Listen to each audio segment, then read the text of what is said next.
Hi friends, मेरा नाम doctor विकास सिंघल है और मैं एक होम्योपैथिक प्रैक्टिशनर हूं। और दोस्तों, हम बात कर रहे हैं ओस्टियोमाइलाइटिस। थोड़ी सी गंभीर समस्या है, बोन के इन्फेक्शन से रिलेटेड प्रॉब्लम है, जहां पेशेंट को एक तरह से बोन मैरो में इन्फेक्शन हो जाता है और पस बन जाती है। और ये किसी भी पार्ट में हो सकता है। ओस्टियोमाइलाइटिस किसी भी हमारी चाहे तो स्मॉल बोन्स हैं चाहे लॉन्ग बोन्स हैं, किसी में भी ये इन्फेक्शन जो है वो हो सकता है। रीजंस बहुत सारे हैं। अगर टेक्नोलॉजिकली हम बात करें या मैं माइक्रोस्कोपिकली बात करूं तो इसमें इन्फेक्शन है वो किसी भी तरह का बैक्टीरियल इन्फेक्शन हो सकता है, चाहे वो स्यूडोमोनास बैक्टीरिया की वजह से हो, चाहे वो स्टेफाइलोकोकल बैक्टीरिया की वजह से हो। इन्फेक्शन के कई कारण हो सकते हैं। तो दोस्तों, जब कभी एंटीबायोटिक्स लेने के बाद भी, रेगुलर बेसिस पे एंटीबायोटिक्स देने के बाद पेशेंट को रिलीफ नहीं मिलता है और उसकी कोई लॉन्ग बोन, जैसा कि मैंने यहाँ डिस्प्ले के लिए कुछ एक बनाया है, ये हमारी सपोज कोई लॉन्ग बोन है, उसका हेड है। फॉर एग्जांपल मैंने यहाँ फीमर के लिए बताया, तो फीमर बोन जो हमारी लॉन्ग बोन होती है, थाई बोन होती है, उसमें अगर कोई इन्फेक्शन हो जाता है और यहाँ से ये infection repeatedly after giving regular uses of antibiotics and other stronger medicine, और आजकल तो बहुत सारी टेक्निक्स और भी आ गई हैं, even then patients are not healing up. जहां पेशेंट की जो बोन्स की हीलिंग है वो नहीं हो पा रही है, या मल्टीपल फ्रैक्चर्स थे, मल्टीपल फ्रैक्चर्स के बाद रिडक्शन, ओपन रिडक्शन और फिक्सेशन भी हो गया। सारी तरह की जो सर्जरीज करने के बाद लास्ट में जब हम देखते हैं कि इन्फेक्शन कवर अप नहीं हो रहा, तो डॉक्टर क्या करते हैं, इस पार्ट को क्लीन कर देते हैं, सफाई कर देते हैं, जिसको हम लोग आम भाषा में बोलते हैं। डॉक्टर ने बोला इसकी सफाई करनी पड़ेगी वुंड की, और इसमें से जो नेक्रोज्ड पार्ट है, जो डेड मटेरियल है, डेड बोन्स है, उसको निकाल देते हैं। और साथ में अब और नई टेक्निक ऐड हो गई, तो उसमें बोन सीमेंट भी ऐड करने की प्रक्रिया जो है वो आजकल चलती है। लेकिन दोस्तों, बात आती है कि इन्फेक्शन तब भी अगर ठीक ना हो तब, तो मुझे ऐसा लगता है पर्सनली कि हमने होम्योपैथी में बहुत सारे इस तरह की केसेस में हेल्प की है, जहां पर बहुत टाइम के बाद सपोज किसी को इन्फेक्शन, जैसे मैं अभी एक केस डिस्कस करने वाला हूं, इसमें इन्फेक्शन 2017 में एक्सीडेंट हुआ पेशेंट का केस है, मुजफ्फरनगर डिस्ट्रिक्ट का केस है ये। और location I think Muzaffarnagar district में कोई लोकेशन है, भोपा मोरना कुछ इस तरह से कुछ एरिया है। वहां पर पेशेंट का एक्सीडेंट हुआ और उसके बाद उसको तुरंत जो है वो अलग अलग जगह पे उसकी सर्जरी भी हुई। तुरंत वाली सर्जरी जो है इमीडिएटली डॉक्टर मुकेश जैन, मेरे पास डॉक्टर काजमी ऑर्थोपेडिक हॉस्पिटल, ऐसा बहुत सारे डॉक्टर्स के इसमें पर्चे मेरे पास लगे हुए हैं। तो 2017 से 18 तक 3 सर्जरीज हुई, कोई रिलैक्सेशन नहीं मिली। और फीमर बोन से नीचे वाली जो बोन होती है, हमारी घुटने से नीचे की जो बोन होती है, इसमें वो इन्फेक्शन था। तो मैं बात कर रहा था कि अगर इस तरह का केस आ जाए जहां पर इन्फेक्शन ठीक ही नहीं हो रहा है, after repeated antibiotics, after repeated course of, जिसको हम लोग सो कोल्ड कह देते हैं कि हमने इसको नेक्रोज्ड बोन्स की हमने क्लीनिंग कर दी, जो डेड मटेरियल था वो निकाल दिया, बट नई बोन की डेवलपमेंट नहीं हो रही है। तो ऐसे केसेस में हमने होम्योपैथी में बहुत अच्छे अच्छे केसेस जो हैं वो इस तरह से ठीक किए हैं। और बहुत सारे केसेस आज ऐसे हैं जिनको आप गूगल पे या यूट्यूब में पर्सनली जा करके, ये उन लोगों के लिए एक सबक भी है जो लोग बोलते हैं कि शायद होम्योपैथी से ये पॉसिबल हो पाएगा या नहीं। हाँ, जिस वक्त तक ये सोशल मीडिया का ट्रेंड नहीं था तब भी हम लोग काम तो कर ही रहे थे, लेकिन आज हम अपने काम को सही तरीके से बता सकते हैं लोगों तक होम्योपैथी के माध्यम से, और सोशल मीडिया के माध्यम से हम लोग ये सब चीजें कर पा रहे हैं। और मैं ऐसा समझता हूँ कि इस तरह के जो केस ठीक होते हैं वो बहुत सारे लोगों के लिए, उन लोगों के लिए इंस्पिरेशन है जिनके केसेस बहुत सालों से लंबे चलते आ रहे हैं, और डॉक्टर ने बोल दिया है कि इसमें केवल हम इतनी ही हेल्प कर सकते हैं कि आपका जो इस सर्जरी को, नॉर्मल सर्जरी को हम लोग डिब्राइडमेंट सर्जरी बोल देते हैं, कि हमने जो इन्फेक्टेड एरिया था पेरियोस्टियम का, वहां से उसको इन्फेक्टेड एरिया को निकाल दिया, जो नीचे इन्फेक्शन वाला पार्ट था उसको क्लीन कर दिया, क्लीन करके नेक्रोज्ड पार्ट को, डेड मटेरियल को निकाल दिया गया। बट क्या ये ट्रीटमेंट हुआ? नहीं। पेशेंट तो परेशान है, पेशेंट तो दुखी है।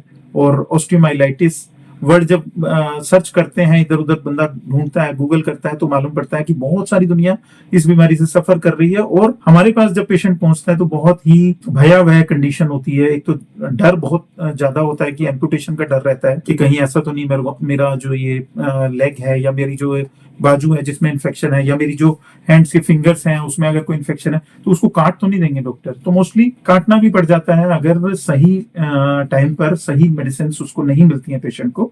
तो हम होम्योपैथी में इस तरह के केसेस में क्या कर सकते हैं, क्या बेस्ट पॉसिबल हो सकता है, वो मैं केस के माध्यम से आपको दिखा रहा हूँ। हालांकि ये केस हमारा बड़ा यूनिक केस है, और 2017 में इस केस में एक्सीडेंट हुआ था, जैसे मैं बता रहा था। पेशेंट का नाम जो है वो नहीं हम बता रहे, बट फाइल मेरे पास इंटैक्ट है और मैं फाइल में से ही देख करके आपको सारा कुछ बता रहा हूँ।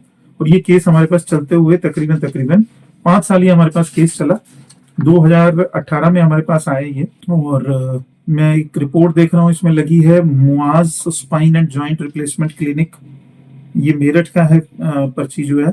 और इन्होंने कई जगह पर, अलग अलग जगह पर, Safdarjung hospital, all India medical Rishikesh, एक डॉक्टर देवेंद्र कुमार अहलावत, ये स्पाइन सर्जन है मेरठ में, उनको भी दिखाया इन्होंने। कई जगह से न्यूरो सर्जरी में और अलग अलग जगह पर, ऑर्थोपेडिक सर्जरी में, हर जगह से इन्होंने ओपिनियन भी लिया, न्यूरोलॉजिकल कंसल्टेशन भी लिया साथ साथ। अल्टीमेटली जब इन्फेक्शन ठीक नहीं हुआ, ये टिबियल बोन का इन्फेक्शन है, जब बोन में इस तरह का इन्फेक्शन था कि ये मैंने फीमर डिजाइन की हुई है।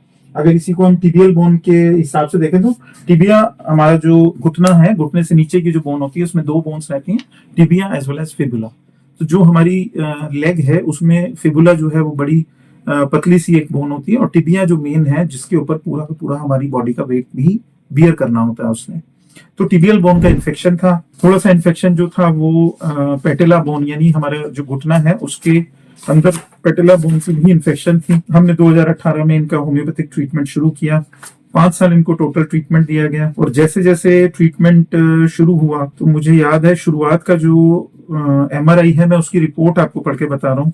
Non United fractures of proximal left tibia and fibula with diffusely altered marrow signal intensity lesion involving the tibia and fibula with associated cortical destruction and heterogeneous signal intensity soft tissue involving the surrounding muscle extending into the subcutaneous fat and reaching up to the skin surface. Chronic osteomyelitis with a big sinus tract. Sinus tract यहाँ थोड़ा सा जिन लोगों को जानकारी नहीं है उनके लिए बता दूं, स्टूडेंट्स के लिए भी और जनरल लेमैन के लिए भी। Sinus is just a small, एक तरह से एक छोटी सी एक ओपनिंग कह सकते हो। साइनस ओपनिंग मींस सपोज यहाँ पे इन्फेक्शन है तो पेशेंट को यहाँ पर एक होल डेवलप हो गया और हड्डी में होल होने की वजह से उसमें जितना भी पस है वो यहाँ से धीरे धीरे डिस्चार्ज होता रहता है।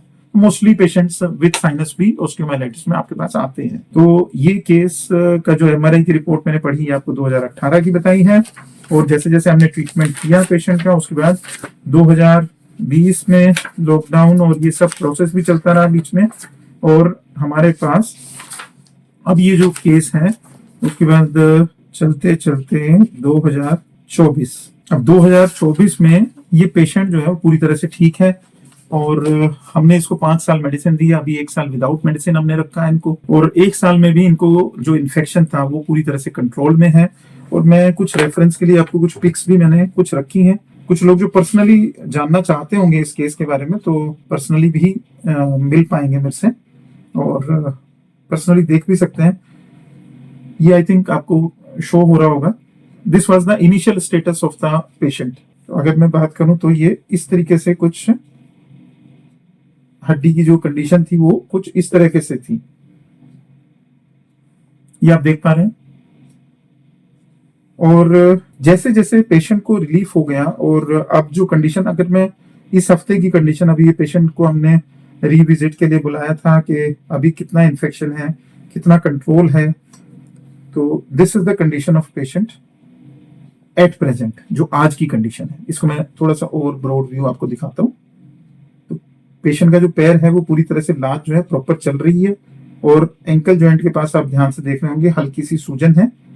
उसके अलावा जो ओपन बोन थी tibia as well as fibula, वो दोनों के ऊपर ही प्रॉपर मास चढ़ चुका है, प्रॉपर बोन की डेवलपमेंट हो चुकी है और MRI में ये चीज 100% क्लियर हो चुकी है जहां पर लिखा हुआ है कि there is no osteomyelitis at present. तो दोस्तों इस तरह के केस में पहली बात तो पेशेंट का जो पेशेंस लेवल है, 5 साल उन्होंने वेट किया और उन्होंने होम्योपैथी में ट्रस्ट किया, फेथ किया। इसके लिए मैं उनका तहे दिल से धन्यवाद भी करता हूँ। जब भी वो मिलते हैं मैं उन्हें जरूर बोलता हूँ कि अगर पेशेंट हौसला नहीं दिखाएगा तो होम्योपैथिक डॉक्टर भी कुछ नहीं कर सकता है, कोई भी डॉक्टर इनफैक्ट कुछ नहीं कर सकता है अनटिल अनलेस पेशेंट जो है वो ये शो करे कि हाँ यस डॉक्टर मैं रेडी हूँ, आप मुझे ट्रीटमेंट दीजिए। वो फेथ आपको डेवलप करके तब ये हम्बल रिक्वेस्ट भी रहती है, हम पेशेंट को जब ट्रीटमेंट शुरू करते हैं हमेशा बोलते हैं कि पहले आपको फेथ और ट्रस्ट जो है वो बना के रखना पड़ेगा, बिकॉज ये लंबे प्रोसेस हैं ट्रीटमेंट के। तो इसमें एकदम से महीने 2 महीने में कोई चमत्कार, कोई ऐसा मिरेकुलस कोई क्योर आप एक्सपेक्ट ना करें। इसमें जो भी होगा वो धीरे धीरे होगा। कई बार टाइम टेकिंग प्रोसेस होता है, बट अगर आप हमारे गूगल के रिव्यूज चेक करेंगे ओस्टियोमाइलाइटिस के पेज में जाकर के, तो आप ढूंढ पाएंगे वहां पर कि 50 नहीं हजारों पेशेंट अब जो है ओस्टियोमाइलाइटिस के हमारे पास आ रहे हैं। और इस तरह के केसेस में हमारे पास जहां पर अगर मैं इसी केस की बात करूं तो इनको साफ करने के लिए हमारे को कॉटन का एक पूरा रोल लगता था, और 1.5 कटोरी 2 कटोरी यानी तकरीबन तकरीबन 250 ml तक पस भी हमने इसमें से रिमूव किया है एक बार में। तो being an general physician, mostly लोगों के पास इस तरह के केस जो है वो जनरली होम्योपैथी में नहीं पहुंचते हैं। मोस्टली ये काम जो है वो आजकल क्योंकि स्पेशलाइज्ड फील्ड का टाइम आ गया है तो जनरल फिजिशियन तक ये केसेस नहीं पहुंचते, बट हम इस तरह के केसेस टैकल कर रहे हैं और ब्यूटीफुली एंड सक्सेसफुली। हर एक केस में तो नहीं मैं कहूंगा, रिजल्ट की अगर हम बात करें तो 60-70% केसेस में रिजल्ट्स मिल भी रहे हैं। तो ये इस तरह के यूनिक केसेस के लिए हमारे वीडियोस को आप लगातार देख सकते हैं, हमारे चैनल को सब्सक्राइब कर सकते हैं और कोशिश कीजिए अगर कोई इस तरह का कोई मन में कोई डाउट हो ओस्टियोमाइलाइटिस से लेकर के किसी स्टूडेंट को या किसी सज्जन मित्र को, किसी को भी कोई परेशानी इस तरह की हो तो आप हमारे क्लिनिक पे रेफर भी कर सकते हैं, या हमारे यूट्यूब का जो ये कमेंट बॉक्स है उसमें आप अपना मैसेज ड्रॉप कर सकते हैं। हम कोशिश करेंगे आपको जल्द से जल्द रिप्लाई करने की। Thank you very much.